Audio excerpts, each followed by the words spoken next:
Good afternoon to all of you. Can all of you at the back hear me? Okay.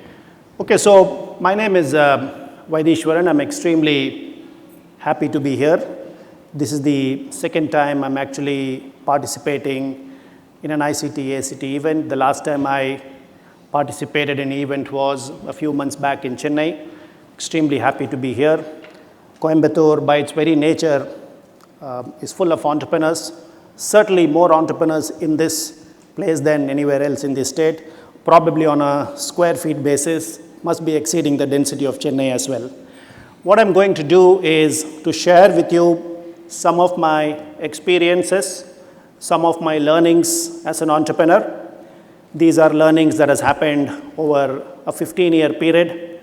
Just to quickly tell you, I started after working for 15 years in multiple companies, including 10 years in Wipro. I started the first e-commerce company in India in 99. Nobody even had heard the word e-commerce. In 2002, I started the first, along with friends, co-founded the first omni-channel retail company in India. It was called Fab Mall chain of grocery stores. Subsequently, we sold it to the Aditya Birla Group.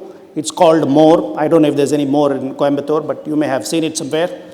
And later, the company that we started online, we changed the brand, and it was called India Plaza, and I ran that company till about 2013. So I have about 15 years of experience as an entrepreneur. And over the next few slides, I'm going to share with you some of those learnings.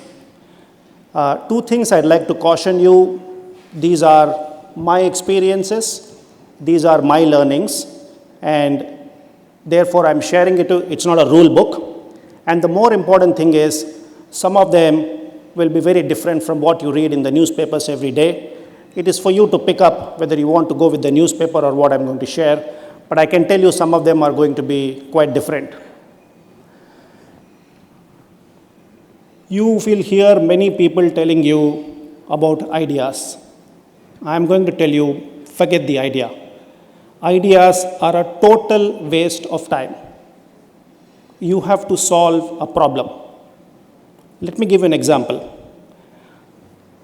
The reason the ideas are a problem is because the moment you start thinking ideas, then you start thinking unique ideas, then you start thinking innovative ideas, then you start thinking of ideas that nobody else in the world has got, and you're so carried away with your idea, so seduced with your idea, that you don't know if somebody is going to use the idea. Let me give you an example. I want to start a tea shop, a tea kada. But everybody's got a tea shop, so what is the idea here? There's no big idea. So I want to start a coffee shop, but the whole city is full of coffee shops. What is the big idea? Then suddenly I think and say, let me mix tea and coffee. Suddenly it's a unique idea. It's a great idea. Nobody in the world has it. I'm going to start a shop, make tea, make coffee, mix both, sell it as filter tea. Nobody in this room will drink that. Nobody outside the room will drink that. It's a great idea. And those are the problems with ideas. Forget the idea. Find out if you're solving a problem. It may be a great idea. I don't have a problem with the idea. But if the idea is not solving a problem, it is a waste. So forget the idea. Solve a problem. And when you solve the problem, find out if there will be enough customers out there with the problem. There's no need to solve a problem for just one customer in that world unless he's willing to pay you $100 million. You have to solve a problem for many customers. Once you solve the problem, you find out if yours is a product innovation or a process innovation. While you're doing that, remember you still have to solve the problem, not the idea. A product innovation is Let's go back to the tea example. You take tea, you take coffee, mix it. It's a great product innovation, but it doesn't help. A process innovation, and so if you look at 100 great businesses that get launched in the world, over 95 of them are process innovations. Let's go back to the tea shop, the same tea kadai. If you are having a tea shop that is doing very well, and I want to set up a tea shop competing with it, I want to make sure that the tea that I make is better than your tea, because you are making ordinary tea and I'm giving you masala chai. Because the tea that you serve, you take 10 minutes to make a cup, and I can make a hot cup of masala chai in 5 minutes, and your tea costs 20 rupees, and my tea is 10 rupees. Now, if you make a process innovation that is better than the way things are being done today in the market, then I think it's good. If you make a process innovation that is better and faster than in the market today, then I think it's great. If you make a process innovation that is better and faster and cheaper at the same time, then you have an absolute winner on your hands. One of the best examples I can give you in the last few years is this company called Uber. You must have heard of it. It's a company that does exactly what people in America were doing 100 years back. They pick up the phone and they call a cab. There is no change. Exactly the same thing they do. People pick up the phone and they call a cab. But they do it better, and they do it faster, and they do it cheaper. So when you solve the problem, figuring out if your process does all three, it may not be all three. If you do two, it's good. If you do only one, then try and see if it is better. If you do only one and it is cheaper, then you are in big trouble. But if you can do all three at the same time, then I think you have a wonderful idea. Most startups fail here. They fail because they are not able to recruit a great team. And the reason they are not able to recruit a great team is because the fundamental rule of recruiting in a startup is that the founder must always recruit people smarter, not less smarter.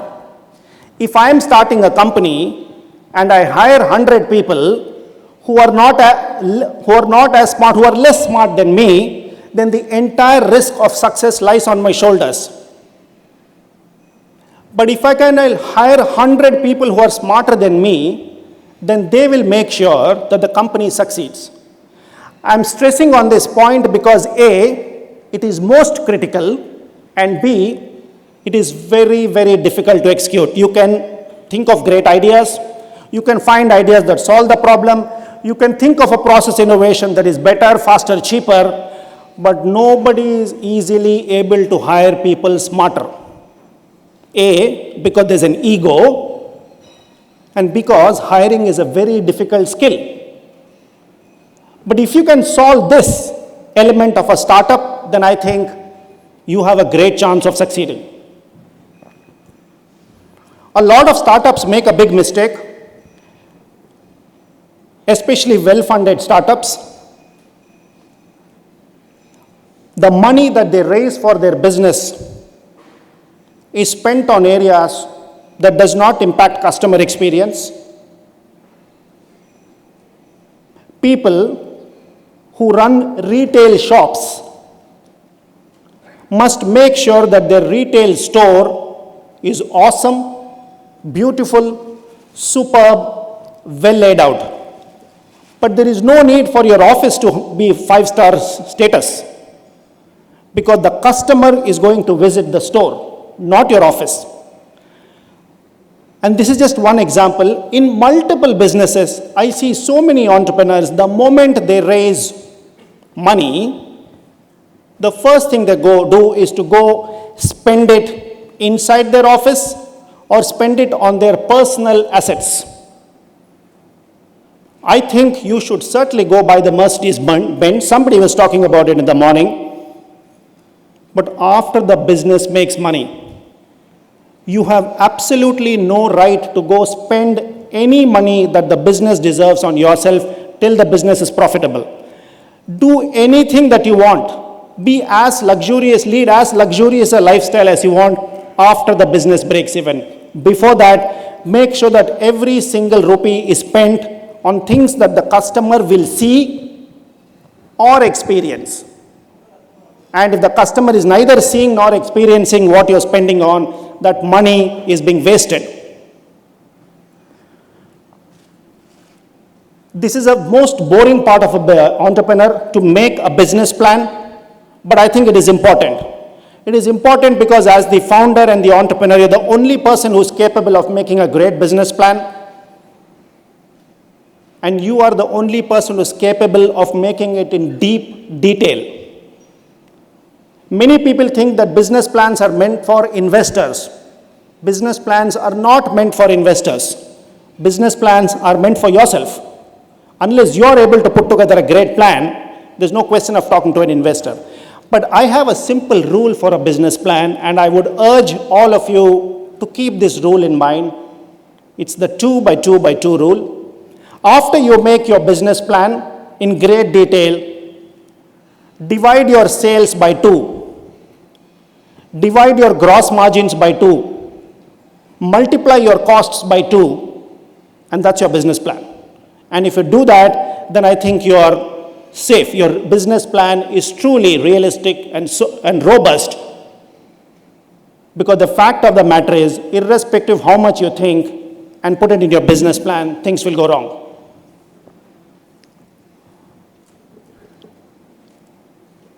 Too many entrepreneurs, too many founders, too many businesses in India believe that the purpose of their business is to raise money. The purpose of a business is to make money. If a business does not make money, then it has no right being called a business. Raising money is a very small part, probably the least important part. Unfortunately, because it gets written about every day in the papers, people think that it's the most important part of a business. It is not. Don't forget this ever. The business that you start, the purpose of the business, whether it is a tea kada or whether you're launching a rocket launching satellite system, it must make money.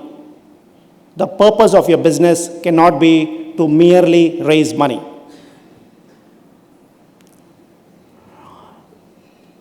Another advice that a lot of people will tell you, which I completely disagree with, I don't believe. People will tell you, you must pivot and fail fast. For those of you who don't know what is pivot, let me tell you. If you are starting a tea kada and the tea kada collapses, you immediately pivot and saying, I'm going to launch rockets. And if somebody says, what is the connection between a tea kada and the rocket, you can always say, well, the guy when he's going to fly in the rocket is going to drink the tea. Don't pivot. Don't fail fast. You have to do all your thinking before you start the business, not later. If you have to think for your business for 6 months, take 12 months. If you think your business plan needs 3 months, take 6 months. But after you decide to start a business, you have to work hard. You have to persevere. You have to put in years of effort into that business. You have to put in your mind, body, heart, and soul into the business. Every day when you leave your work and you walk back home, you must have left your blood, sweat, and tears back in the office. And if you're not capable of doing that, then it is better that you work somewhere and don't become an entrepreneur. But don't fail fast and start a business and shut it in 6 months. How many of you in this room think you are brave? Can I request you to raise your hands? Not bad. How many of you in this room think you are stupid? Okay, obviously less number of people. How many of you are brave and stupid at the same time? Okay, you don't have to raise two hands, one hand is enough.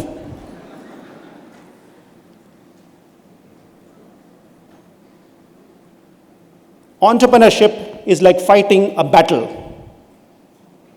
Senthil was just mentioning, it is like a battle. It is not a 9-to-5 job. You are 100 people, 10,000 competitors out there. You have to go fight. You have to be brave to go fight. But you will lose. 100 people, 10,000 people, you will lose. To get into the battle with 100 people against 10,000 people, you need to be absolutely stupid. Because no sensible guy will jump into that battle with 100 people knowing that he's got to fight 10,000 people. But to win the battle, you have to be brave and stupid. All of those in this room who are brave, you're not ready to be an entrepreneur. All of you who are stupid, you better not get into entrepreneurship. But those of you who think you're brave and stupid at the same time are the only people, because no logical thinking person will ever leave the comfort of a job and start this journey. And then you need to be brave to go ahead. So remember, bravery, not enough. Stupidity, not enough. Brave and stupid is a minimum qualification to be an entrepreneur. And if all of you are not, then it's better that you don't become an entrepreneur. Despite all the efforts that you put in, there's a good chance that you will fail. There's a good chance that you will fail, not because you did things wrong, because beyond all the effort, there is a matter of luck. And luck is very difficult to get. You can't go buy it in a shop. Luck is like four very skilled people playing cards with one pack. Everybody wants the ace of hearts, but there's only one. And that card will go to the lucky person at the table. It doesn't mean that the other three people did not play well. It means that beyond everything, there is something called luck, which you may have, but you may not have. But you can only find out after you start. Which is why I firmly believe that an entrepreneur never fails. Merely by the act of starting your business, you have succeeded. By deciding to put together and start a startup, you have succeeded. Your business may fail, but by starting up, every single entrepreneur every time succeeds. And never forget this rule. Businesses can fail. Entrepreneurs never fail. All the very best. Thank you.